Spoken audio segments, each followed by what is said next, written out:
Gold trusted gold buyers మీరు తాకట్టు పెట్టిన బంగారాన్ని విడిపించి ఈ రోజు ఉన్న మార్కెట్ ధరకు కొనబడను.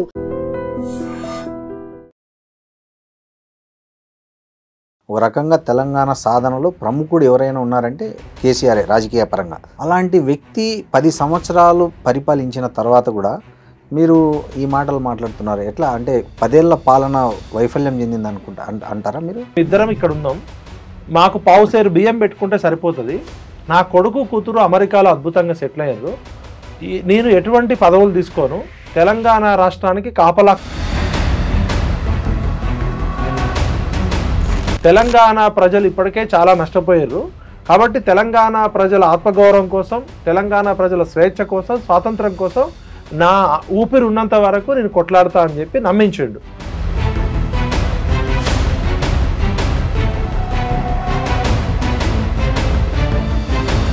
అప్పట్లోనే వాళ్ళకి ఎదిగేది ఇష్టం లేదంటే తర్వాత ఆమె ఎంపీ అయింది, తర్వాత ఎమ్మెల్సీ అయింది. మరి అట్లా ఎదిగేది లేకపోతే ఎంపీ ఎమ్మెల్సీ అయ్యారు కదా. కేటీఆర్ గారు కవిత గారు అమెరికా నుంచి రాగానే ఇద్దరు ఎమ్మెల్యే టికెట్ కావాలని పోటీ పడ్డారు. పోటీ పడితే అప్పుడు దిలీప్ గారు వీళ్ళు పెద్ద మనుషులంతా కూర్చోబెట్టి ఇద్దరిలో ఎవరికన్నా ఒకళ్ళకే ఇస్తామంటే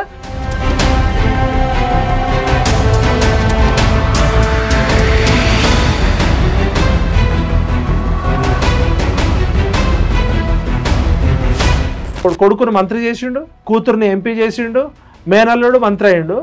ఆయనకి మందుగోళీలు ఇచ్చే సడకుడు కొడుకు సంతోష్రావు రాజ్యసభ అయ్యిండు. అంటే ఇప్పుడు ఈ మొత్తం వ్యవహారాన్ని అంతా వాళ్ళ సొంత ఎజెండా, సొంత ఆస్తుల పంపకంలో తేడా వచ్చినందుకు జరుగుతున్నది తప్ప ఇప్పుడు కూడా తెలంగాణ ప్రజలు, తెలంగాణ సమాజానికి సంబంధించిన గొడవ అయితే కాదు ఇది. వీళ్ళ ట్రాక్ రికార్డు 2001లో వీళ్ళ ఆస్తులేంది, 2004లో వీళ్ళ ఆస్తులేంది. తినడానికి తిండి లేని, సొంత ఇల్లు లేని వాళ్ళకి విల్లాలు, ఫామ్ హౌజులు.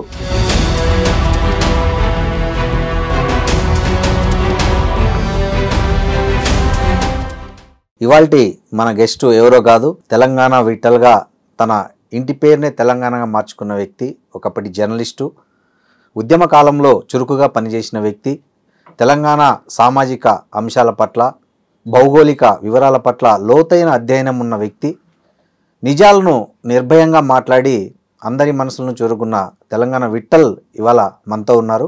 నమస్తే సార్. నమస్కారం సార్. ఏం జరుగుతుంది విట్టల్ గారు? తెలంగాణ రాజకీయం చూస్తున్నారు కదా మీరు గత వారం 10 రోజులుగా. ముఖ్యంగా ఏం జరుగుతుంది తెలంగాణ రాజకీయాల్లో?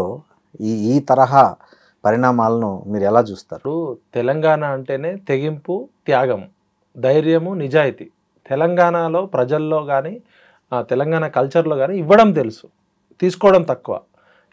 ఎంత ఇవ్వడం అంటే ప్రాణాలను సైతం 1200 మంది పిల్లలు తమ ప్రాణాలను కోల్పోతే వచ్చిన తెలంగాణ నేడు ఈ రాజకీయ నాయకులు కుటుంబ కలహాల మధ్య కుక్కలు చింపిన విస్తరలాగాయి 60 సంవత్సరాల పోరాటం చేసిందనే బాధతో తెలంగాణ వచ్చింది భౌగోళికంగా. కానీ తెలంగాణ అంటే స్వేచ్ఛ, స్వాతంత్రము, ఆత్మగౌరవము. మా ఉద్యోగాలు మాకు కావాలని మొదలైన ఉద్యమంలో రాజకీయ నాయకులకి, కొంతమంది పెత్తందారుల కుటుంబాలకి తప్ప నిరుద్యోగులకి, విద్యార్థులకి, అమరవీరుల కుటుంబాలకి, ఉద్యమకారులకి ఏమీ లాభం జరగలేదనే బాధతో ఇవాళ నేను ఆ మాట మాట్లాడాల్సి వస్తుంది. అంటే కేసీఆర్ తెలంగాణ ఉద్యమాన్ని బాగా ముందుకు నడిపించిన వ్యక్తి, ఒక రకంగా తెలంగాణ సాధనలో ప్రముఖుడు ఎవరైనా ఉన్నారంటే కేసీఆర్ రాజకీయ పరంగా. అలాంటి వ్యక్తి 10 సంవత్సరాలు పరిపాలించిన తర్వాత కూడా మీరు ఈ మాటలు మాట్లాడుతున్నారు. ఎట్లా అంటే 10 ఏళ్ల పాలన వైఫల్యం చెందింది అంటారా మీరు? కేసీఆర్ మీరు మంచి ప్రశ్న అడిగారు. టంకశాల అశోక్ గారు వార్తా పేపర్లో ఉద్యమం జరుగుతున్నప్పుడు ఒక ఆర్టికల్ రాశారు. తెలంగాణ సమాజము తన అస్తిత్వానికి, అస్మితకు, తెలంగాణ క్యారెక్టర్కి తగ్గ రాజకీయ నాయకత్వాన్ని ఎంచుకోవడంలో పదే విఫలమవుతుంది. 52 ముల్కీ ఉద్యమంలో ప్రజలు త్యాగాలు చేశారు, రాజకీయ నాయకులు బ్రోకర్లు అయ్యారు. 69 ఉద్యమంలో 379 మంది విద్యార్థులు ఆర్మీతో కొట్లాడి చనిపోయారు, 1000 మంది అడవుల్లోకి వెళ్ళారు. అప్పుడు చెన్నారెడ్డి గారు ఇందిరాగాంధీతో రాజీ పడ్డారు. అయితే కేసీఆర్ అనే పేరు ఇప్పుడు తెలుసు. 2001లో కరీంనగర్లో సింహగర్జన పెట్టినప్పుడు మే 17 ఆర్ మే 27 ఆయన అప్పటిదాకా దుబాయ్ చంద్రశేఖర్ అనే పేరుంది, ఆయన కేసీఆర్ అనే పేరు లేదు. ఒక బక్కపల్చని వ్యక్తి, ఆయన ఎవరో కూడా తెలియదు. ఆయన ఎన్టీఆర్ లాగా అందగాడు కాదు, రాముడు కాదు, కృష్ణుడు కాదు, ఆజానుభావుడు కాదు, స్వాతంత్ర సమరయోధుల కుటుంబం కాదు, అపర మేధావి కాదు. ఒక మామూలు బక్కపల్చని ఎమ్మెల్యే తెలంగాణ పేరుతో ఒక మీటింగ్ పెడితే లక్షల మంది ప్రజలు ఎందుకు వచ్చారంటే 69 తెలంగాణ ఉద్యమకారులు, ఈ లెఫ్ట్ పార్టీలు తెలంగాణ ప్రజా సంఘాలు అంతా నిర్మించిన చైతన్యంతో ఆయన ఏమంటారంటే, నేను నా ముసల్ది మియా ఆర్ బేబీ మేమిద్దరం ఇక్కడ ఉన్నాం, మాకు పావుసేరు బియ్యం పెట్టుకుంటే సరిపోతుంది, నా కొడుకు కూతురు అమెరికాలో అద్భుతంగా సెటిల్ అయ్యారు, నేను ఎటువంటి పదవులు తీసుకోను, తెలంగాణ రాష్ట్రానికి కాపలా కుక్కలాగా వాచ్ డాగ్ లాగా ఉంటా, తెలంగాణ ప్రజలు ఇప్పటికే చాలా నష్టపోయారు, కాబట్టి తెలంగాణ ప్రజల ఆత్మగౌరవం కోసం, తెలంగాణ ప్రజల స్వేచ్ఛ కోసం, స్వాతంత్రం కోసం నా ఊపిరి ఉన్నంత వరకు నేను కొట్లాడతా అని చెప్పి నమ్మించిండు. ఆయన ఏమంటాడంటే, ఈ పరిణామ క్రమంలో ఉద్యమ క్రమంలో నేనేమైనా పదవులు తీసుకుంటే నన్ను రాళ్లతో కొట్టి చంపండి అంటాడు, దళితుడిని ముఖ్యమంత్రి చేస్తా అంటాడు, నా కుటుంబ సభ్యులకు ఎటువంటి పదవులు లేనంటాడు. ఆ మాటలతోటి కేసీఆర్ గారు తెలంగాణ సమాజం ముందు అరే నేనేమైనా తప్పు చేస్తే నన్ను రాళ్లతో కొట్టి చంపమంటుండు, నా కుటుంబంలో ఎవరికి ఎటువంటి పదవులు తీసుకొని అంటుండు అని చెప్పి నమ్మించాడు. అయితే దురదృష్టవశాత్తు తెలంగాణ ప్రజల మంచితనాన్ని, అమాయకత్వాన్ని, ఆవేశాన్ని అడ్డం పెట్టుకొని 2001లో అట్లా మాట్లాడిన కేసీఆర్ 2004 ఎలక్షన్స్లో కాంగ్రెస్ పార్టీతో పొత్తు పెట్టుకొని తెలంగాణ రాకముందే కేంద్ర మంత్రి పదవి తీసుకున్నాడు. ఆ మంత్రి పదవి కూడా ఫస్ట్ షిప్పింగ్ శాఖ తీసుకున్నాడు. తెలంగాణలో సముద్రం లేవు, ఓడర్ రేవులు లేవు. మరి ఆ షిప్పింగ్ శాఖ వల్ల వాళ్ళు ఇచ్చినా కూడా ప్రయారిటీ తెలంగాణకు ఉపయోగపడాలి కదా. ఇప్పుడు ఓడర్ రేవులు, షిప్పింగ్ దేశంలో తర్వాత కార్మిక శాఖ మంత్రి అయితే అది వేరు. నేను ఏమంటున్నా అంటే అసలు ఎందుకు తీసుకోవాల్సి వచ్చింది అంటే, నువ్వు అన్నావు కదా ఎటువంటి మంత్రి పదవులు తీసుకోవాలని. మరి 2006-07లో హరీష్ రావు గారికి ఏమో ఎమ్మెల్యే కాకుండానే మంత్రి పదవి ఇచ్చిండు మేనల్లుడికి. 4 మంత్రి పదవులు తీసుకున్నారు, అదైపోయిందా? సెకండ్, నా కొడుకు కూతురు అమెరికాలో ఉన్నారు, వారు రాజకీయాల్లోకి రానని చెప్పిన కేసీఆర్ గారు కొడుకుని తీసుకొచ్చిండు, కూతురుని తీసుకొచ్చిండు. కొడుకుకేమో సిరిసిల్లలో కేకే మహేందర్ రెడ్డి అని మా అన్న ఉద్యమంలో తన జీవితం అంతా కోల్పోయి ఆస్తులు అమ్ముకొని ఎమ్మెల్యేగా గెలవబోతున్న కేకే మహేందర్ రెడ్డి గారి టికెట్ కొడుకుకి ఇచ్చాడు. అవును. కూతురుకేమో తెలంగాణ జాగృతి అనే సంస్థ పెట్టించిండు, తెలంగాణ బతుకమ్మ పేరుతో ఆమెను పాపులర్ చేసిండు. తర్వాత కొడుకుని మంత్రి చేసిండు, కూతుర్ని ఎంపీ చేసిండు, మేనల్లుడు మంత్రి అయిండు. ఆయనకి మందుగోళీలు ఇచ్చే సడకుడు కొడుకు సంతోష్రావు రాజ్యసభ అయిండు, ఆయన బంధువు వినోద్ రావు ఎంపీ అయిండు. తెలంగాణ ప్రభుత్వం రాకముందు ఇన్ని పదవులు తీసుకున్నారు. తెలంగాణ ప్రభుత్వం వచ్చినాక మొత్తం 17 మంత్రి పదవులు ముఖ్యమంత్రితో ఉంటే కేసీఆర్ గారు ముఖ్యమంత్రి, కేసీఆర్ గారి కొడుకు మంత్రి కేటీఆర్ గారు, కేసీఆర్ గారి మేనల్లుడు హరీష్ రావు గారు మంత్రి, ముగ్గురు. వాళ్ళ బంధువు దయాకర్ రావు గారు మంత్రి, జూపల్లి కృష్ణారావు గారు వెలమ సామాజిక వర్గం. ఉన్న 17లో 0.1% ఉన్న వెలమ దొరలకి 5 మంత్రి పదవులు ఇచ్చిండు, 6 రెడ్లకి పదవులు ఇచ్చిండు, అంటే 11. 50 to 60% ఉన్న బీసీలకి సరైన ప్రాతినిధ్యం ఇవ్వలే, మహిళలకు 1 మంత్రి పదవి కూడా ఇవ్వలే. 5% ఉన్న రెడ్లకి 6 మంత్రి పదవులు ఇచ్చిండు. 0.1% ఉన్న వెలమ దొరలకి ఆయన కొడుకు, ఆయన కూతురు, ఆయన మేనల్లుడితో పాటు ఇంకో 2 వెలమ దొరలకి ఇచ్చి 5 మంత్రి పదవులు ఇచ్చిండు.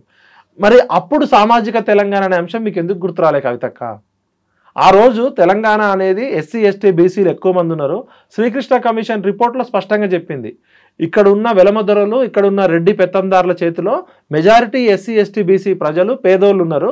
తెలంగాణ ఏర్పడితే డీసెంట్రలైజ్ చేసేది, కింది కులాలకు కూడా పాలనలో భాగస్వామ్యం వస్తుందని చెప్పింది. తెలంగాణ పేరుతో మీరు దళితుడిని ముఖ్యమంత్రి చేస్తా అని దగా చేసింది మీ నాన్ననే. ఉప ముఖ్యమంత్రి చేశాడు, దళితుడిని ముఖ్యమంత్రి చేస్తా అని చెప్పాడు. ఆయన ఉప ముఖ్యమంత్రి చేస్తా అని చెప్పాడు. ఆయన చెప్పింది దళితుడిని ముఖ్యమంత్రి చేస్తా అన్నాడు. మరి ఏ రోజన్నా కవిత గారు daddy, oh my dear daddy, దళితుడిని ముఖ్యమంత్రి చేస్తా అని దగా చేసింది ఎవరు? 1200 మంది ఒక్క రక్త బొట్టు చిందకుండా తెలంగాణ తీసుకొస్తా అని చెప్పిన ఓ డాడీ, 1200 పిల్లలు ఎందుకు చచ్చిపోయారు డాడీ అని అడిగినావా కవితక్క? ఆమెకు పదవి ఉంది కదా. ఇప్పుడు పదవులు ఉన్నప్పుడు పెదాలు మూసుకుంటారు. ఇప్పుడు శ్రీశ్రీ గారు ఏమంటారు, ప్రపంచం దుఃఖం అంతా శ్రీశ్రీ గారి దుఃఖం, కృష్ణశాస్త్రి గారి బాధ అంతా ప్రపంచ బాధ అన్నట్టు. ఇప్పుడు కవిత గారికి ఆస్తి పంపకమో, వాటాల కొట్లాటనో, అవమానమో ఏదో జరిగి ఇప్పుడు ఆమె వచ్చి ఇవన్నీ మాట్లాడుతుంది. తను ఇప్పుడు కూడా ఎమ్మెల్సీ ఉంది కదా, అట్లా అనుకుంటే పదవి ఇప్పుడు కూడా తను ఎమ్మెల్సీగా ఉంది. ఆమె ఏమనుకుంటుంది, ఆమె స్థాయి పార్టీ వర్కింగ్ ప్రెసిడెంట్, లేకపోతే రేపు రాబోయే అధికారంలో ముఖ్యమంత్రి పదవి. ఆమె ఏమనుకుంటుంది, హరీష్ రావు నాకన్నా దేనిలో గొప్పోడు, కేటీఆర్ దేనిలో గొప్పోడు, సంతోష్ రావు దేనిలో, ఎందుకంటే వాళ్ళ టాలెంట్ ఏందో ఈమెకు తెలుసు కదా. ఒక రకంగా చూస్తే ఆ కుటుంబం మొత్తంలో కేసీఆర్ తర్వాత షార్ప్ కవిత గారే. ఆమె సొంతంగా తెలంగాణ జాగృతి పెట్టుకొని బతుకమ్మని ఆమె స్వయం కృషితోటి ఎదిగింది. ఇప్పుడు ఏ మాటకు ఆ మాట చెప్పాలి. ఆమె 2006-07లో నాకు పరిచయం అయినప్పుడు ఒక టీవీ ఛానల్ పేపర్ పెడతా అని చెప్పి నా దగ్గరకు వచ్చినప్పుడు ఆమె ఒక ప్రయోగం చేసినప్పుడు కొన్నేళ్లకే తుమ్మేటి రఘుత్తం రెడ్డి గారు ఒక ఎడిటర్ ఉండే, మన అల్లం నారాయణ గారి బ్రదర్ అల్లం రాజయ్య గారు గౌరవ సలహాదారులు గారు ఉండే, కొంతమంది టీం తోటి మేము ఒక తెలంగాణ టుడే అనే పేపర్ నా పేరుతోటే ఉండే, ఆమె పెట్టుబడి పెట్టింది. ఒక 2-3 నెలలు కాగానే కవిత గారు పిలిచి కళ్ళెమ్మటి నీళ్లు పెట్టుకొని మా మెయిన్ అకౌంట్ నుంచి నాకు లింక్ కట్ చేసిర్రు, ఈ మీడియా ప్రాజెక్ట్ ఆపేయమంటున్నారు. ఎవరు ఆపేయమన్నారంట? వాళ్ళ కుటుంబ సభ్యులు, వాళ్ళ నాన్న, వాళ్ళ అన్న, వాళ్ళ బావ. అంటే ఎందుకు అంటే ఆమె ఎదగడం వాళ్ళకి ఇష్టం లేదు. ఓకే, ఇది ఇప్పుడు కవిత గారి కన్నీళ్లు నిన్న పెట్టిన కన్నీళ్లు కాదు, 2006-7లోనే కన్నీళ్లు ఉన్నాయి. మరి వాళ్ళే తర్వాత అంతఃపురంలో కొట్లాటలు ఎట్లుంటాయంటే బయటపడే కొద్దిగానే ఉంటాయి, లోపల జరిగే. ఇప్పుడు సమాజంలో జరిగే సంఘర్షణ వాటాల కొట్లాట, ఈ రాజరికంలో లేకపోతే అధికారము డబ్బుల కోసం కొట్లాట ఉంటది. ఇప్పుడు జనరల్ గా మనది పురుషాధిక్య సమాజం, మనం ఎంత అన్నా కూడా మహిళలకి ఇంకా సాధికారత రాలే. అది అట్లాంటిది ఒక వెలమ దొరలు, ఫ్యూడల్ వెలమ దొరలు నియంతలాగా ఉన్న కేసీఆర్ కుటుంబంలో కూతురులాగా కాకుండా మహిళని మహిళగా కాకుండా వివక్ష ఉంది. అది అంతవరకు నేను ఒప్పుకుంటా. ఇక్కడ ఒకటి పాయింట్ విఠల్ గారు, మీరు చెప్పినట్లు ఆమెకు అప్పట్లోనే వాళ్ళకి ఎదిగేది ఇష్టం లేదంటే, తర్వాత ఆమె ఎంపీ అయింది, తర్వాత ఎమ్మెల్సీ అయింది, మరి అట్లా ఎదిగేది లేకపోతే ఎంపీ ఎమ్మెల్సీ కదా. కేటీఆర్ గారు కవిత గారు అమెరికా నుంచి రాగానే ఇద్దరు ఎమ్మెల్యే టికెట్ కావాలని పోటీ పడ్డారు. పోటీ పడితే అప్పుడు దిలీప్ గారు వీళ్ళు పెద్ద మనుషులంతా కూర్చోబెట్టి ఇద్దరులో ఎవరికన్నా ఒకళ్ళకే ఇస్తామంటే అప్పుడు కేటీఆర్ అప్పటి నుంచే పోటీ పడ్డది. ఆమె 2006-7లోనే నాకు ఎమ్మెల్యే టికెట్ కావాలంటే ఆమె అధికారం వచ్చినప్పుడు ఇచ్చిర్రు. ఫస్ట్ అప్పుడు జాగృతి పెట్టిర్రు, బతుకమ్మ అన్నారు, బతుకమ్మకి డబ్బులు ఇచ్చారు, బతుకమ్మ పేరుతో ఎంపీ అయింది. నెక్స్ట్ టైం ఓడిపోయింది కదా, అవును నిజామాబాద్ ఓడిపోయింది. తర్వాత పాపం ఇప్పుడు ఇక్కడ ఉన్నోళ్ళేమో కేసీఆర్ గారు చుట్టూన్న హరీష్ రావు, కవిత, కేటీఆర్, సంతోష్ వీళ్ళంతా 100,000 కోట్ల లక్షల కోట్లు సంపాదించుకుంటే ఆమెను అప్పుడే ఢిల్లీకి పంపించారు. ఔటర్ రింగ్ రోడ్డుకి పంపిస్తే ఆమె ఢిల్లీలో పోయి 100 కోట్ల లిక్కర్ స్కామ్ ఇరుక్కుంది. ఇప్పుడు హరీష్ రావు ఇంతవరకు మరకబడలే, సంతోష్ రావు మీద పబ్లిక్ ఎక్కడ రాలే, కేటీఆర్ గారి మీద ఆరోపణలు, కేసీఆర్ గారు ఈమెకి అప్పటి నుంచే వివక్ష ఉందని అర్థమవుతుంది ఆమె మాట్లాడిన దాన్ని బట్టి. ఈమె ఇప్పుడు అందరేమో సంతోష్ రావు అనేటోడు 100 కోట్లు 1000 కోట్లు అమెరికాలో విల్లాలు, ఫామ్ హౌజులు, ఆస్ట్రేలియాలో ఎస్టేట్ సంపాదించుకోండి అని చెప్తున్నారు. హరీష్ రావు ఆగర్భ శ్రీమంతుడు అని చెప్తున్నారు, కేటీఆర్కి ఆస్తులు ఉన్నాయని చెప్తున్నారు. ఈమె బాధ ఏంటంటే నాకు అప్పటి నుంచి మా నాన్న ముఖ్యమంత్రి అయినా కూడా నాకు పెత్తనం ఇయ్యలే, నా పేరు నేను చెప్పింది ఏమి నడవలే, నా పైరవీలు నడవలే కాబట్టి ఆమె పాపం ఢిల్లీ పోయి లిక్కర్ స్కామ్ లో పోయి తెలంగాణ ఇజ్జత్ తీసింది, ఆమె ఇజ్జత్ పోగొట్టుకుంది. పాపం ఇక్కడ అవకాశం లేదు, ఆ వివక్షతో అక్కడికి పోయింది, ఇరుక్కుందో ఇరికించిందో, ఆమె కావాలని చేసిందో, సిబిఐ తిహార్ జైల్లో ఏం జరిగిందో అదంతా మనకు తెలుసు. అంటే ఇక్కడ ఆమె మీద ఇప్పుడు ఇంతకుముందు ప్రభుత్వంలో ఉన్నప్పుడు ఆమె చాలా ప్రియారిటీ ఉండేది, మీకు తెలుసు. ఎక్కడికి పోయినా నాయకులు కానీ కార్యకర్తలు కానీ క్యాడర్ అంతా కూడా ఆమెకు బ్రహ్మరథం పట్టేవాళ్ళు. సో అట్లాంటి ఆమెను అంటే డబ్బు సంపాదించుకోకుండా నిరోధించే అంటే చాలా పనులు ఏమి చెప్తే జరిగాయని కూడా అంటారు కదా మిగతా పార్టీలో. అంటే లోపల ఏం జరిగిందో పక్కకు పెడితే మనకి నిన్న కవిత గారు చెప్పిన దాన్ని బట్టి అర్థం చేసుకోవాలి. బిట్వీన్ ద లైన్స్ అంటే పేరుకు నేను కేసీఆర్ కూతురునే తప్ప ఆమె ఎవరితో పోల్చుకుంటుంది? హరీష్ రావు, సంతోష్ రావు, కేటీఆర్ తో పోలిస్తే నాకు వివక్ష జరిగింది. ఈ దొంగ కొడుకులు ఒక్కొక్కడు 1000 కోట్లు 100 కోట్లు సంపాదించుకున్నారు. మా నాన్న దేవుడే, మా నాన్న చుట్టూ దయ్యాలున్నాయని చెప్తుంది. నేను మా నాన్నగారికి రాసిన లెటరు, వ్యక్తిగతంగా రాసిన లెటరు లీక్ ఎట్లయింది, ఆ లీక్ వీరులు ఎవరని అడిగింది. దానికి అవతల నుంచి కేటీఆర్ వైపు నుంచి బీఆర్ఎస్ నుంచి ఏమన్నారు, మా పార్టీలో కూడా కొంతమంది కాంగ్రెస్ కోవర్ట్లు ఉన్నారని ఇండైరెక్ట్ గా కవిత వెనకాల రేవంత్ రెడ్డి గారు ఉన్నారని చెప్పిండు. అన్నారు కేటీఆర్, మా కుటుంబ సభ్యులే అన్నారు. ఇంకా చెప్పాలంటే కోవర్ట్లు ఉన్నారు అన్నాడు. కవితని చెప్పాలంటే మా కుటుంబ సభ్యుల్లోనే ఉన్నారని కేటీఆర్ స్పష్టంగా చెప్పాడు. ఆయన డైరెక్ట్ గా కవితని రేవంత్ రెడ్డి ఆడిస్తున్నాడు, ఈమె తోలుబొమ్మ అని చెప్పిండు. అప్పుడు కవిత గారు ఏమన్నారు, మా నాన్నకి నేను రాసిన వ్యక్తిగత లేఖ లీకు చేసిన లీకు వీరులు ఎవరో చెప్పమంటే గ్రీకు వీరులు ఎందుకు మాట్లాడుతున్నారు అన్నది. ఒక ఆయన నల్లగొండ జిల్లా ఆయన 3 అడుగులు ఉండే లిల్లిపుట్టు ఆయన కూడా మాట్లాడుతుండు, ఆయనకేం తెలుసు అది ఇదని మాట్లాడింది. ఆయన ఏమన్నాడు, నువ్వు 2001లో ఎక్కడున్నావు, నేను ఉద్యమాలు చేసినప్పుడు జగదీశ్వర్ రెడ్డి గారు ధీటుగా సమాధానం చెప్పారు. సెకండ్ అది అయిపోయింది. జగదీశ్వర్ రెడ్డి గారిని లిల్లిపుట్టు అన్నది, వాళ్ళ అన్నని గ్రీకు వీరుడు అన్నది, వాళ్ళ ఇంకో అన్నని లీకు వీరుడు అన్నది. తర్వాత ఏమన్నది, కార్తీక్ రెడ్డి గారిని నువ్వు పెద్దవాళ్ళ మధ్యలో నువ్వెందుకు వస్తున్నావు బాబు, చిన్న బాబు, నువ్వు లాలీపాప్ చీక్కుంటా కూసకుండా పిప్పర్మెంట్ తినే వయసు నీది, నువ్వు పెద్దవాళ్ళ గొడవలోకి రాగానే కార్తీక్ రెడ్డిని అన్నది. ఇది అయిపోయాక వాళ్ళ నాన్నని మాత్రం దేవుడు అన్నది. ఈ దయ్యాల పేర్లు చెప్పలే. సెకండ్ వచ్చేసి లేటెస్ట్ గా ఏమన్నది లిల్లీపుట్టు 3 అడుగుల లిల్లీపుట్టు అని అవమానించి ఇప్పుడు 6 అడుగుల బుల్లెట్ ఉంది కదా. అండ్ అసలు దొంగ మా దొంగ బావ హరీష్ రావు, ఈ తన్నీరు హరీష్ రావు అనేటోడు పైకి కనపడతాడు ట్రబుల్ షూటరు, లోపల వీడు పెద్ద బబుల్ షూటరు, వీడిని పట్టుకొని తనండి, తన్నీరు హరీష్ రావు అనే మా దొంగ బావని పట్టుకొని తనండి అని చెప్తుంది. మా ఇంకో అన్న రాజ్యసభ సభ్యుడు ఉన్నాడు, గోళీలు అందించే గోళీరావు ఉన్నాడు కదా, ఈయన ఇప్పుడు కేసీఆర్ అనేట ఆయన ఒక మోనార్కు, ఒక కోనార్కు, ఒక సీతయ్య టైపు. ఒకసారి కవిత గారితో నేను మాట్లాడుతూ కవిత గారు చెప్తుండే, మా నాన్న సీతయ్య టైపు, ఎవరి మాట వినరు అన్నది. కొన్ని రోజులు అయినాక సీతయ్య మాట కూడా ఎవరు వినరు అన్న.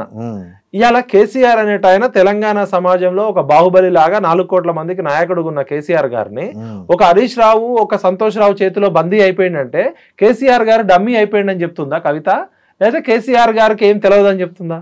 కేసీఆర్ ను వాళ్ళు మభ్య పెడుతున్నారు అని చెప్తుంది, వాస్తవాలు తెలియకుండా. అంటే మరి ఇన్ని రోజులు మభ్య పెడితే మభ్య పడేటోడు ఈయనేం నాయకుడు అవుతాడు? ఈయన డమ్మి నాయకుడే కదా. ఇప్పుడు 4 కోట్ల ప్రజలకి ఒక బాహుబలి లాగున్న కేసీఆర్ ఉట్టి పైకి ఏదో మన ఆలీ ఈయనక ఏదో సినిమాలో బెలూన్లు పెట్టుకొని 6 ప్యాక్ కనబడ్డట్టు మా నాన్న డమ్మి, మా నాన్న హరీష్ రావు చేతిలో తోలు బొమ్మ అయిపోయిండు. కేసీఆర్ గారు ఒకళ్ళు చెప్తే వినే టైపా? ఆయన సొంత భార్య చెప్తేనే వినడు. కవిత గారు చెప్పారు, మా నాన్న ఎవరు చెప్పారు విన్నాడు, ఆయనకు నచ్చింది చేస్తాడు. 6 గంటల తర్వాత మా నాన్న రూమ్ లోకి పోవాలంటేనే మేము భయపడతాం అంటారు. ఇప్పటికి కూడా ఇన్నయ్య గారు చాలా సార్లు చెప్తారు, కేటీఆర్ అయినా, కేసీఆర్ అయినా, హరీష్ అయినా, సంతోష్ అయినా కేసీఆర్ గారు చెప్పింది చేయాల్సిందే తప్ప ఆయనని ఇన్ఫ్లుయెన్స్ చేసే దశలో ఉన్నారని అనుకుంటే, మరి కేసీఆర్ గారు 10 సంవత్సరాలు ముఖ్యమంత్రిగా ఉండి హరీష్ రావు, సంతోష్ రావు పెత్తనం చేసిందంటే ఆమె చెప్పింది ఒక విషయమే. మరి కేసీఆర్ గారిని బందీ చేసి ఇంకా ఎన్ని వేల కోట్ల, ఎన్ని లక్షల కోట్ల స్కాములు చేశారో అవన్నీ బయట పెట్టాలంటున్నా. ఇవాళ సిబిఐ కానీ ఏసీబీ కానీ ఫస్ట్ ఎంక్వైరీ చేయాల్సింది కవిత గారిని. కవిత గారు స్పష్టమైన ఆరోపణలు చేశారు. మా నాన్న మంచోడు, మా నాన్న దేవుడు, మా నాన్న శుద్ధపూస, మా నాన్న వెదపూస, మా అన్నకి ఏం తెలియదు, మా అన్నకి హీరోయిన్లను పరిచయం చేసింది సంతోష్ రావు, సమంతాని, రకుల్ ప్రీత్ని, పార్వతి మిల్టన్ని, పాపం మా అన్నకు కూడా ఏం తెలియదు, వీళ్ళిద్దరు చేతిలో బందీ అయిపోయారు, నానా జాగ్రత్త. నిన్న మా సంతోష్ రావు అనేటోడు గ్రీన్ ఛాలెంజ్ పేరుతో మా నాన్న హరితారం పేరుతో 230 కోట్ల మొక్కలు పెట్టి మంచిగా చేయాలనుకుంటే దానిలో కూడా స్కామ్ చేసిండు.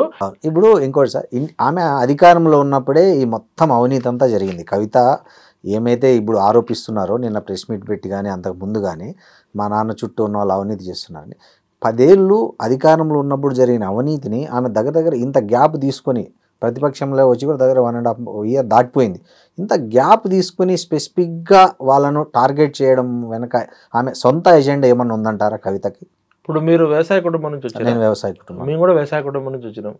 మా నాయనమ్మ ఒకసారి చిన్నప్పుడు ఏడుస్తుండే, బర్రె చచ్చినాక పాడి బయటపడుతుందని ఒక నానుడు ఉంది, ఒక సామెత. ఇప్పుడు బర్రె ఉన్నప్పుడు మీ బర్రె ఎన్ని లీటర్లు పాలు ఇస్తుంది అంటే అది 4 లీటర్లు ఇస్తే 2 లీటర్లే అని చెప్తారు. సాయంత్రం 1 లీటర్. అయితే బర్రె చచ్చిపోయాక కూర్చొని ఆయన ఏడుస్తుంటది, ఓ ఈ బర్రె ఎంత మంచి బర్రె, పాడి బర్రె, ఇది పొద్దున 4 లీటర్లు సాయంత్రం 4 లీటర్లు ఇచ్చేదని ఏడుస్తుంది.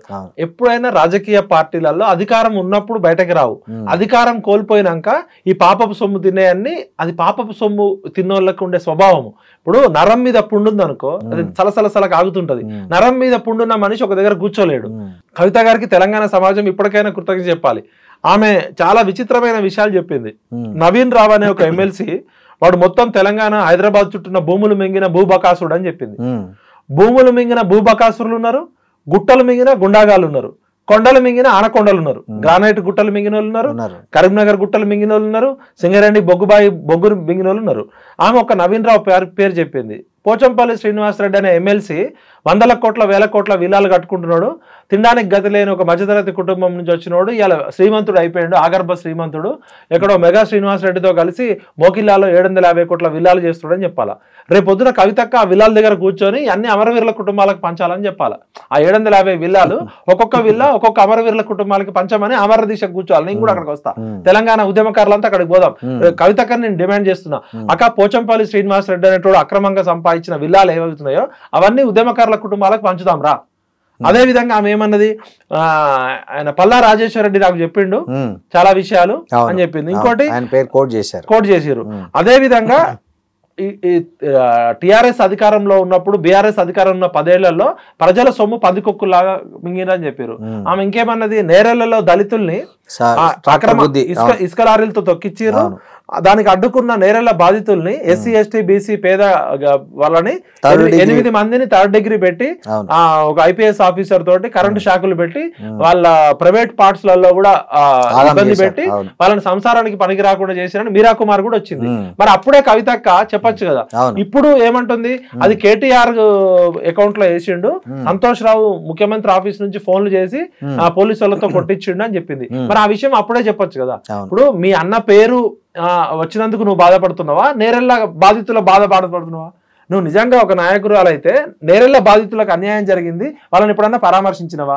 పాపం మీకు అన్యాయం జరిగింది, చేసింది మా అన్న కాదు, ఆ సంతోష్ రావు అనే దుర్మార్గుడు, పోరాడడం దాని ఇప్పుడు అని అన్నవా? అంటే నీకు అన్యాయం జరిగితే తెలంగాణకు అన్యాయం జరిగినట్టు. 1200 మంది అమరవీరుల కుటుంబాలు ఎప్పుడు సందర్శించలేను. ఆర్టీసీ కార్మికులు 100 రోజులు స్ట్రైక్ జరిగితే 50 మంది చచ్చిపోయారు, ఏ రోజు పోలే మీరు మీ కుటుంబ సభ్యులు. ఇంటర్మీడియట్ పిల్లలు 32 మంది, మీ అన్న మీరు గ్లోబెరీనా అనే కంపెనీ చేసిన అక్రమాల వల్ల 32 మంది టీనేజ్ పిల్లలు చచ్చిపోయారు. నీకు కూడా కొడుకులు ఉన్నారు, కేటీఆర్ కూడా కొడుకు కూతురున్నారు, అదే ఏజ్ పిల్లలు. మరి 32 మంది ఇంటర్మీడియట్ పిల్లలు చచ్చిపోయినప్పుడు రాలే మీకు, ఆర్టీసీ కార్మికులు చచ్చిపోయినప్పుడు మీకు రాలే, చాలా మంది మహిళలని గిరిజన మహిళల్ని గ్యాంగ్ రేప్ చేసి చచ్చినప్పుడు రాలే. అంటే తెలంగాణ ప్రజల బాధ మీకు పట్టదు. అప్పుడు బంగారు తెలంగాణ, సువర్ణ తెలంగాణ, బతుకమ్మ తెలంగాణ. ఇప్పుడు నీకు ఎప్పుడైతే నీ ఇంట్లో నిన్ను పక్కకు పెట్టినప్పుడు అప్పుడు అన్ని గుర్తొచ్చినాయి. పదవులు ఉన్నప్పుడు పెదవులు ఎందుకు మూసుకున్నావు కవితక్క అని అడుగుతున్నా. ఇప్పటికైనా కవిత గారిని రిక్వెస్ట్ చేస్తున్నా, అక్క నీకు చిత్తశుద్ధి ఉంటే నువ్వు మనం కలిసి పనిచేసినాం, నా మిత్రురాలివి, నేను శ్రేయభిలాషి. నేను ఏమంటున్నా అంటే ఆ 1200 కోట్లు టీఆర్ఎస్ పార్టీ అకౌంట్ లో ఉన్నాయి కదా, అవి రాత్రికి రాత్రి అది తెలంగాణ ప్రజలు తమ రక్త మాంసాలతోటి ప్రజలు ఇచ్చిన ఆస్తి. ప్రతి ఊర్లో తెలంగాణ రాష్ట్ర సమితి బిల్డింగ్లు ఉన్నాయి, అవన్నీ కూడా తెలంగాణ ఉద్యమకారులకు పంచుదాం. ఆ TRS party second richest party కదా, టిఆర్ఎస్ పార్టీని బీఆర్ఎస్ పార్టీగా మార్చే హక్కు మీ నాన్నకు కూడా లేదు. అది ప్రజల త్యాగాల నుంచి, తెలంగాణ ప్రజల ఆకాంక్షల నుంచి, 60 సంవత్సరాల సుదీర్ఘ పోరాటం నుంచి వచ్చిన పార్టీ. టిఆర్ఎస్ పార్టీకి ఓనర్లు తెలంగాణ ప్రజలు. అది ఒక కేసీఆర్ పేపర్ మీద కేసీఆర్ పెట్టుండొచ్చు, కానీ దానిలో మా జీవితం కోల్పోయినాం, మా ప్రాణాలు కోల్పోయినాం. కాబట్టి కవితక్క నేను స్పష్టంగా సూటిగా అడుగుతున్నా, నువ్వు రేపు ఇందిరా పార్క్ దగ్గర దీక్ష చేపట్టు, టీఆర్ఎస్ పార్టీని బీఆర్ఎస్ పార్టీగా మార్చి ఆ 1500 కోట్ల రూపాయలు ఉద్యమకారుల కుటుంబాలకి, అమరవీరుల కుటుంబాలకి, నిరుద్యోగులకి పంచుదామని పెట్టు. రేపటి నుంచి లిస్టు స్టార్ట్ చేయి. ఈ 10 సంవత్సరాలు ఎవరెవరైతే పందికొక్కులాగా తిన్నారో, ఈ భూములు మింగిన భూబకాసురుల లిస్టు, కొండలు మింగిన ఆనకొండల లిస్టు, గుట్టలు మింగిన గుండాగాల లిస్టు, తెలంగాణ బడ్జెట్ 30 లక్షల కోట్లు ఈ 10 సంవత్సరాల్లో ఎవరెవరు తిన్నారో వాళ్ళందరూ లిస్టు పెట్టు.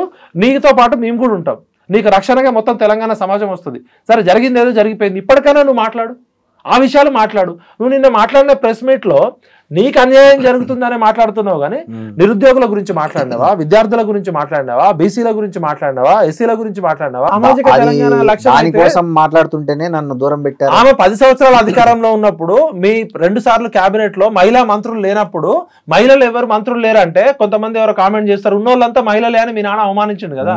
మహిళా మంత్రులు ఎందుకు లేరు మై డియర్ డాడీ అని ఎందుకు అడగలేదు? దళితుడిని సీఎం చేస్తా అని చెప్పి ఎందుకు చేయలేదు మై డియర్ డాడీ? నువ్వు దళితుడు కాదు కదా డాడీ, మీ తాత దళితుడు కాదు కదా, మనం దళితులం కాదు కదా, దళితులని దగా చేసిన దగుల్బాజీ ఎవరు డాడీ అని అడగాలి కదా. నా ముఖ్యమంత్రి, మంత్రులు, అల్లుళ్ళు, చుట్టాలు మొత్తం ఈ కల్వకుంట్ల కుటుంబం మొత్తం దోచుకొని తింటున్నప్పుడు ఇది పద్ధతి కాదు డాడీ అని అడిగినావు నువ్వు ఎప్పుడన్నా? ఇంకోటి అంటే నీకు ఇబ్బంది అయినప్పుడు తెలంగాణ మొత్తం గాయగత్తర కావాలి, తెలంగాణ అగ్గిలేవాలి. మీరు సంతోషంగా ఇప్పుడు బంగారు తెలంగాణ పేరుతో హరీష్ రావు ఇంట్లో బంగారం ఉంది, మరి ఆ విషయం ముందే చెప్పొచ్చు కదా. మా నాన్న మంచోడు, మా అన్న మంచోడు, ఈ హరీష్ రావు అనే 6 అడుగుల బుల్లెట్ వీడు దొంగ, మా దొంగ బావ తన్నీరు హరీష్ రావు అనేటువంటి పట్టుకొని తన్నాలని ఎందుకు చెప్పలే అప్పుడే? మా సంతోష్ రావు అనేటోడు నల్లికుట్లోడు, వీడు ఏం మాట్లాడాడు, కానీ వాడు హ్యాపీగా ఉండడం కోసం ప్రపంచంలో ఉన్న అన్ని దేశాల్లో ఆస్తులు కాపాడుకున్నాడు ఎందుకు చెప్పలే? అంటే ప్రజలు అప్పుడే చెప్తే నీకు నమ్మేటోళ్ళు కదా. అంటే ఇప్పుడు ఈ మొత్తం వ్యవహారాన్ని అంతా వాళ్ళ సొంత ఎజెండా, సొంత ఆస్తుల పంపకంలో తేడా వచ్చినందుకు జరుగుతున్నది తప్ప ఇప్పుడు కూడా తెలంగాణ ప్రజలు, తెలంగాణ సమాజానికి సంబంధించిన గొడవ అయితే కాదు ఇది. అంతే ఒక జర్నలిస్ట్ గా మీరు ఆలోచించండి సార్, వీళ్ళ ట్రాక్ రికార్డు 2001లో వీళ్ళ ఆస్తులేంది, 2004లో వీళ్ళ ఆస్తులేంది, 2014లో వీళ్ళ ఆస్తులేంది, 2020లో ఏంది? బతకడానికి బ్యూటీ పార్లర్లు పెట్టుకున్న వాళ్ళకి బుర్జ్ ఖలీఫాలో బిల్డింగ్లు ఎట్లా వచ్చినాయి? తినడానికి తిండి లేని, సొంత ఇల్లు లేని వాళ్ళకి విల్లాలు, ఫామ్ హౌజులు, ఎస్టేట్లు అమెరికాలో, ఆస్ట్రేలియాలో, ప్రపంచ దేశాలలో ఎక్కడి నుంచి వచ్చినాయి? ఇవాళ వీళ్ళకి ఆస్తులు చాలా ప్రపంచ దేశాల్లో ఉన్నాయని చెప్తున్నారు. మాట్లాడితే అమెరికా పోతున్నారు, దుబాయ్ పోతున్నారు, లండన్ పోతున్నారు ఏదో పేరుతో. మరి ఇలా పదే వీళ్ళు అమెరికాలో ఎక్కడెక్కడ ఆస్తులు పెట్టారు అవన్నీ బయటకు రావాలి కదా. ఉద్యమం చేస్తే కోల్పోతారు కదా. ఉద్యమం అంటే త్యాగం, ఉద్యమం అంటే ధైర్యం, ఉద్యమం అంటే నిజాయితీ, ఉద్యమం అంటే ఇవ్వడం కదా. మరి మొత్తం ప్రపంచ చరిత్రలో ఉద్యమాలు చేసిన నాయకుల కుటుంబాలు ఆరిపోయినాయి. మీ ఒక్క కుటుంబం మాత్రం ఉద్యమం పేరుతో తెలంగాణ రాకముందే ఆస్తులు వచ్చినాయి. ఇదంతా జనాలకు తెలియదు అంటారా? వీళ్ళ కుటుంబానికి ఆస్తులు వచ్చింది, లేకపోతే వీళ్ళ అవినీతి చేసింది, వీళ్ళ ప్రామిస్లన్నీ ప్రజలకు గుర్తుంటాయి కదా విఠల్ గారు. మరి అట్లా గుర్తున్నప్పుడు మళ్ళీ సెకండ్ టైం కేసీఆర్ను గెలిపించారు అంటే దాన్ని ఎట్లా అర్థం చేసుకోవాలి? ఇప్పుడు తెలంగాణ ప్రజలు ఏంటంటే అమాయకత్వము, మంచితనము, బారాకూన్ మాఫ్ అన్నట్టు ఫస్ట్ సారి జై తెలంగాణ పేరుతో వచ్చారు. సెకండ్ సారి బంగారు తెలంగాణ అనే స్లోగన్ తోటి ఒక హోప్ కలిగించారు. ఫస్ట్ టర్మ్ కొంచెం బాగానే ఉండే, సెకండ్ టర్మ్ వచ్చినాక వీళ్ళ ఆగడాలు ఎక్కువైపోయి యథా రాజా తదా ప్రజా అన్నట్టు కేసీఆర్ గారిని చూసి కేసీఆర్ కుటుంబ సభ్యులు, కేసీఆర్ కుటుంబ సభ్యులను చూసి ఎమ్మెల్యేలు కూడా ఒక్కొక్క ఎమ్మెల్యే 100 కోట్లు 500 కోట్లు 1000 కోట్లకు ఎదిగేసరికి ప్రజలు బండకేసి బాధిరు. ప్రజలు ఎందుకు ఓడించారు రెండోసారి? ఇప్పుడు ఫస్ట్ సారి కూడా భయపడే 6 నెలల ముందు ఎలక్షన్ పెట్టుకున్నారు. కాంగ్రెస్ మోసపూరిత వాగ్దానాలు నమ్మి ప్రజలు ఓడించారనేది బీఆర్ఎస్ వారు. ఇప్పుడు ఆడలేక మధ్యలో ఓడన్నట్టు, నువ్వు చక్కగా లేక అద్దం బలగొట్టినట్టు, నీ ముఖం బాగాలేక అద్దం పగలకున్నట్టు నువ్వు కుటుంబ పాలన చేసినావు, నువ్వు కుట్రలు చేసినావు, ప్రశ్నించే గొంతుల్ని అణిచేసినావు, స్వేచ్ఛ లేకుండా చేసినావు, స్వాతంత్రం లేకుండా చేసినావు, మాట్లాడితే కేసులు పెట్టినావు, ఈ నియంతృత్వ ధర్నా చౌకులో ధర్నాలు లేకుండా చేసినావు, జర్నలిస్టులు ఎవరైనా మాట్లాడితే కేసులు పెట్టినావు. అందుకనే కదా నీకు ఇలా ఇప్పుడు ఒక తెలంగాణ బాహుబలి లాగా ఉన్న కేసీఆర్ ఫామ్ హౌస్ లో పోయి బిచ్చల దేవుడు లాగా ఫామ్ హౌస్ కి ఎందుకు బందీ అయ్యిండు? ఇలా ఎందుకు బయటకు రాలేకపోతున్నాడు? కన్న కూతురుని, కన్న కొడుకుని, సొంత మేనల్లుడిని, సడ్డకుడు కొడుకుని కూడా కంట్రోల్ చేయలేని కేసీఆర్ ఏ విధంగా నాయకుడు అవుతాడు? ఉత్తరప్రదేశ్ లో ఉన్న వాళ్ళకి, పంజాబ్ లో ఉన్న వాళ్ళకి పోయి ఫ్లైట్లు విమానాలు వేసుకొని పోయి ఇంకా తెలంగాణ రాష్ట్రాన్ని దోచుకుని సరిపోక భారత రాష్ట్ర సమితిని పెట్టుకొని అన్ని రాష్ట్రాలకు వీళ్ళు డబ్బులు పంపించారు కదా. భారతదేశంలో ఉన్న అన్ని ఎంపీ సీట్లకి ఫండింగ్ చేస్తా అని కేసీఆర్ గారు మన రాజ్దీప్ సర్దేశాయ్తో చెప్పిండు కదా. అంటే అంత డబ్బు ఎక్కడి నుంచి వచ్చింది? వీళ్ళు ఏమన్నా ఎలాన్ మాస్కులా, ఇన్ఫోసిస్ నారాయణమూర్తిలా సాఫ్ట్వేర్లు కనిపెట్టిరా, రాకెట్లు కనిపెట్టిరా? తెలంగాణ ప్రజల్ని పీల్చి పిప్పి పిండి చేసిన కాలకేయ కుటుంబం. వీళ్ళందరినీ తిహార్ జైల్లో పెట్టి వీళ్ళ ఆస్తులన్నీ జప్తు చేయాలి. మీరేమో ఇట్లా అంటున్నారు. ఒకవైపు కేసీఆర్ను తెలంగాణ జాతిపిత అని కూడా ఈ మధ్య ఒక కాయిన్ చేశారు ఒక వర్డ్ను.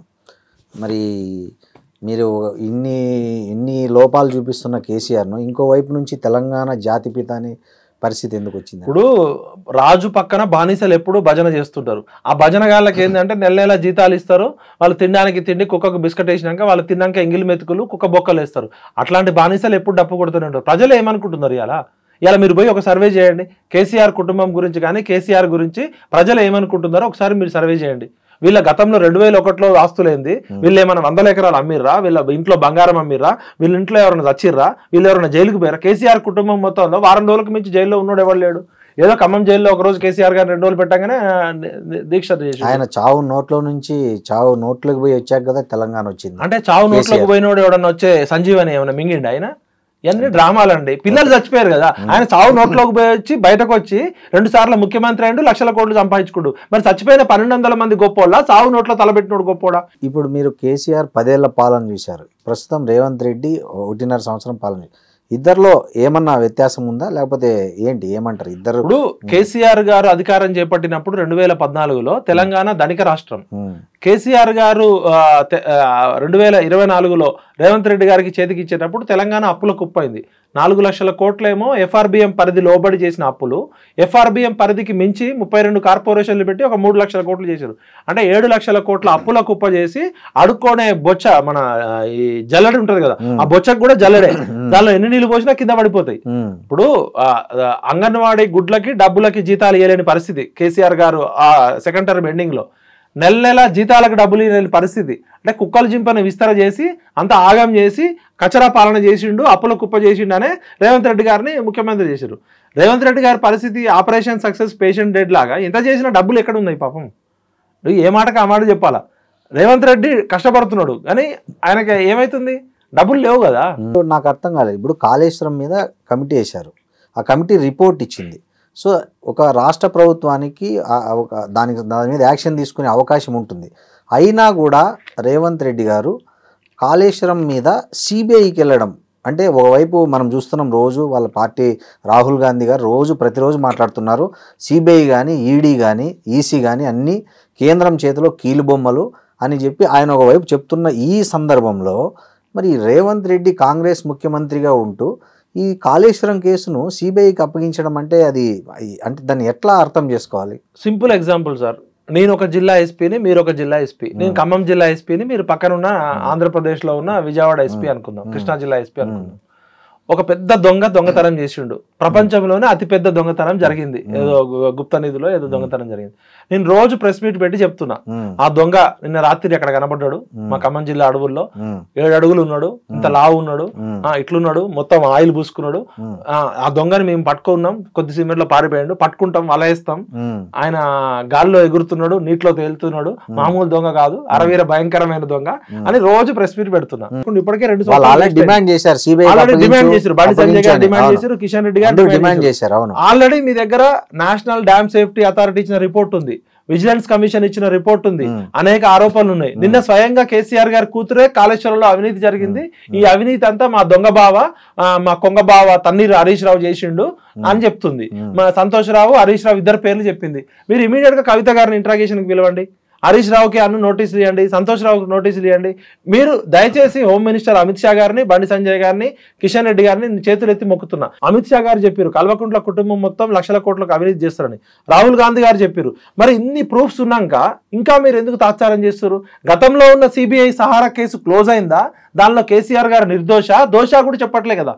ఇప్పుడు 2014లో సిబిఐ ఎంక్వైరీ చేసింది, ఇప్పుడు 11 సంవత్సరాలు అవుతుంది. అంటే సిబిఐకి వచ్చింది ఇప్పటికే 8,000 కేసులు పెండింగ్ ఉన్నాయి అంటున్నారు. మరి కేసు ఎప్పుడు తేలుతుంది? కేసీఆర్ బతుకున్నప్పుడు తేలుతుందా? రిటైర్డ్ ఇంజనీర్లు బతుకున్నప్పుడు తేలుతుందా? లేకపోతే కేసీఆర్ మనవడు వచ్చేదాకా తేలుతుందా? దయచేసి అమిత్ షా గారు ఇమీడియట్ గా ఫాస్ట్ ట్రాక్ కోర్టు పెట్టండి. లేకపోతే బీజేపీ కూడా ఇలా రేవంత్ రెడ్డి మారి మీద అనుమానం వచ్చేసింది, బీజేపీ కూడా కలిసే ఉన్నది అనుకుంటాం. ఇప్పుడు ఒక విచిత్రమైన ఆరోపణలు జరుగుతున్నాయి ఈ తెలంగాణ 3 పార్టీల్లో. బీఆర్ఎస్ ఏమంటుందంటే కాంగ్రెస్ బీజేపీ కుమ్మక్కైంది, అందుకే రేవంత్ రెడ్డి దాన్ని సిబిఐకి ఇచ్చాడు కాబట్టి క్లియర్గా తెలిసిపోతుంది కాంగ్రెస్ బీజేపీ కుమ్మక్కైందని బీఆర్ఎస్ అంటుంది. వేరే కాంగ్రెస్ ఏమంటుందంటే బీజేపీ బీ టీం అంటేనే బీఆర్ఎస్, సో వాళ్ళిద్దరూ కుమ్మక్కయ్యారు అనేది కాంగ్రెస్ నాయకులు. అసలు ఈ కన్ఫ్యూజన్ ఉంది బాగా. అంటే సామాన్య ప్రజలకు, తెలంగాణ ప్రజలకు కానీ ఏ ప్రజలకైనా ఎవరితో కుమ్మక్కయ్యారనే దాంట్లో క్లారిటీ కావాలి. మీరు ఒక జర్నలిస్ట్గా, ఒక విశ్లేషకుడిగా తెలంగాణ రాజకీయాలను అన్నింటినీ బాగా దగ్గరగా చూస్తున్న వ్యక్తిగా ఇవి ఏది కరెక్ట్ అంటారు?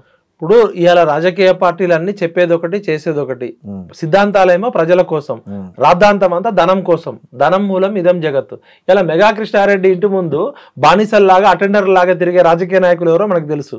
మెగా కృష్ణారెడ్డి గారి ఎంగిలి మెతుకుల కోసం అన్ని రాజకీయ పార్టీలు కక్కుర్తి పడుతున్నాయి. దీన్ని బట్టి 3 పార్టీలు పొద్దునేమో ప్రెస్ మీట్లలో, టీవీ ఛానళ్లలో, అసెంబ్లీలో తిట్టుకుంటాయి. సాయంత్రం కాగానే ముగ్గురు కలిసి మందు విందు చిందు వేసుకుంటూ మెగా కృష్ణారెడ్డి ఇచ్చే సూట్ కేసుల కోసం ఆగబడతాయి. అంటే వెన్నెముక లేని నాయకులని అర్థమవుతుంది. మరి మెగా కృష్ణారెడ్డి పేరు ఎందుకు రావట్లే? ఏ పార్టీ అధికారంలోకి వచ్చినా మెగా కృష్ణారెడ్డి లేకపోతే కొంతమంది కాంట్రాక్టర్ల పేర్లు మాత్రం రావు. ఇప్పుడు రాజకీయ నాయకులే ఇంత కరప్షన్ చేస్తే, రాజకీయ నాయకులకి కరప్షన్ ఇచ్చినోడు, డబ్బులు ఇచ్చినోడు, లంచాలు ఇచ్చినోడు వాడెంత కరప్షన్ చేస్తాడు? కింది లెవెల్లో ఒక మామూలు ఇంజనీర్ 400 కోట్లు, 200 కోట్లు, 1000 కోట్లు దొరికితే కేసీఆర్ ఎంత తిన్నాడు, హరీష్ రావు ఎంత తిన్నాడు, స్మితా సబ్రవాల్ ఎంత తిన్నాడు, రజత్ కుమార్ ఎంత తిన్నారు, సంతోష్ రావు ఎంత తిన్నాడు, కేటీఆర్ ఎంత తిన్నాడు, మెగా కృష్ణారెడ్డి ఎంత తిన్నాడు? ఈ కవితనే నిన్న చెప్పారు కదా, మెగా శ్రీనివాస్ రెడ్డి 750 విల్లాలు కడుతున్నాడు అని. నేను ఏమంటున్నా అంటే సార్, వీళ్ళందరూ కూడా గొంగట్లో కూర్చొని ఎంటికలు ఏరుకుంటున్నారు.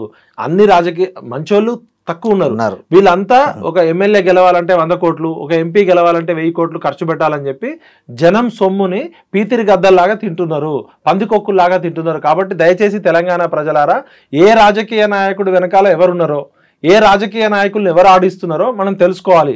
బీజేపీ పార్టీ ఏ కేసు ఇచ్చినా కూడా వాషింగ్ పౌడర్ నిర్మా అని అంటదని ఇలా జనంకి తెలుసు. సిబిఐ ఎవరి చేతిలో ఉంది, ఈడీ ఎవరి చేతిలో ఉంది, ఇంటెలిజెన్స్ ఐటీ ఎవరి చేతిలో ఉంది.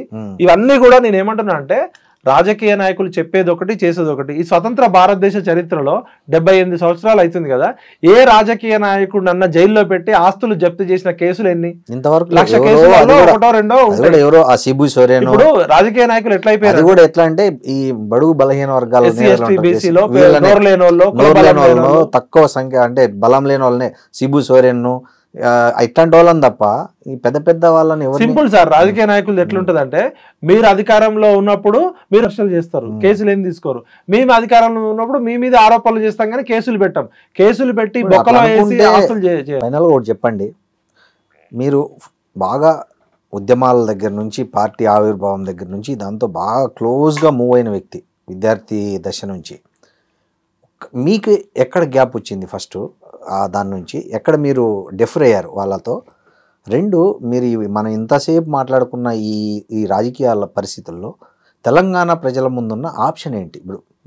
ఈ దీనికి మీరేం చెప్తారు? మేము రాజకీయ పార్టీలలో లేము, తెలంగాణ ఉద్యమం కోసమే వచ్చినాం. మా నాన్నగారు 69 ఉద్యమంలో ఉన్నారు, మా పెదనాన్నగారు ఉన్నారు, మా బంధువు కొలిశెట్టి రామదాస్ గారు 1968 ఉద్యమం ప్రారంభించింది ఆయన. మాకు వాళ్ళు స్ఫూర్తి. సరే, కేసీఆర్ గారు 2001లో ఆయన ఇచ్చిన స్పీచ్లు కానీ ఆయన జనాలను ఆకట్టుకున్న విధానం చూసి ఆయనకి సపోర్ట్గా పనిచేసినాం. కానీ ఏ రోజు మేము టీఆర్ఎస్లో లేము. ఆయనకి బయట నుండి మద్దతు పలుకుతూ టీఆర్ఎస్ పార్టీలో ఫస్ట్ జైలుకి వెళ్ళిందే నేను. అసలు ఇంతవరకు 2001 డిసెంబర్ 27 పార్టీ బంద్కు పిలిపిస్తే నేను మాతో పాటు ఒక 15 మంది పిల్లలు వెళ్ళారు. చెంచల్గూడ, చెల్లపల్లి కేసులు, రకరకాల కేసులేమో జనాలు, త్యాగాలేమో ప్రజలయ్యి, భోగాలు మాత్రం నాయకులు. తెలంగాణ సమాజం తన వ్యక్తిత్వానికి, తన అస్మితకి, తన ఆత్మగౌరవానికి తగిన రాజకీయ నాయకులను ఎంచుకోవడంలో పదే పదే విఫలమవుతుంది. ఇది మొత్తం తెలంగాణ సమాజం యొక్క ఫెయిల్యూర్. మేధావులు, రచయితలు, కవులు, కళాకారులారా ఇప్పటికైనా మేలుకోండి. మన ప్రజలేమో ప్రాణాలను త్యాగం చేస్తున్నారు, జీవితాలను త్యాగం చేస్తున్నారు. కృతజ్ఞత కూడా లేదా? వాళ్ళేమి ఎమ్మెల్యే సీట్లు అడగలే, ఎంపీ సీట్లు అడగలే, మంత్రి పదవులు అడగలే, కవితలాగా ఆస్తుల వాటాలు అడగలే. కవితకి కళ్ళెమ్మటి నీళ్ళు వస్తే తెలంగాణ మొత్తం కళ్ళెమ్మటి నీళ్ళు వచ్చినట్టు ఈ అమరవీరుల కుటుంబాల జీవితాలు అడ్రస్ లేవు. శ్రీకాంతాచారి తల్లికి ఇంతవరకు న్యాయం జరగలే, కానిస్టేబుల్ కిష్టయ్య కూతురు పిలవలే. ఇట్లా చచ్చిపోయిన వాళ్ళు అందరు చాలా మంది ఉన్నారు కదా. ఉద్యమమే శ్వాసగా, ఉద్యమమే జీవితంగా కొన్ని వేల మంది తెలంగాణ పిచ్చోళ్ళు అయ్యారు కదా. మీ పార్టీ అకౌంట్లో ఉన్న 1500 కోట్లలో ఇవాళ ఉద్యమకారులకు గుర్తించి గౌరవించుకునే శక్తి మీకు లేదు. అప్పుడంటే డబ్బులు లేవు. ఇప్పుడు మీ అందరి దగ్గర, ఒక్కొక్కరి దగ్గర 100,000 కోట్లు ఉన్నాయి కదా. పెనం మించి పొయ్యిలో పడ్డట్టు అయింది. తెలంగాణ అనే ఒక సెంటిమెంట్ని అడ్డం పెట్టుకొని తెలంగాణ ప్రజలను రెచ్చగొట్టి బంగారు తెలంగాణ అనే ముసుగులో బంగారు కల్వకుంట్ల కుటుంబం ఏర్పడ్డది.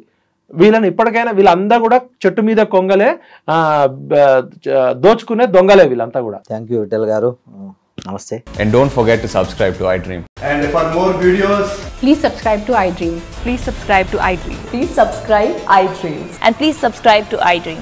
For more videos, subscribe to iDream.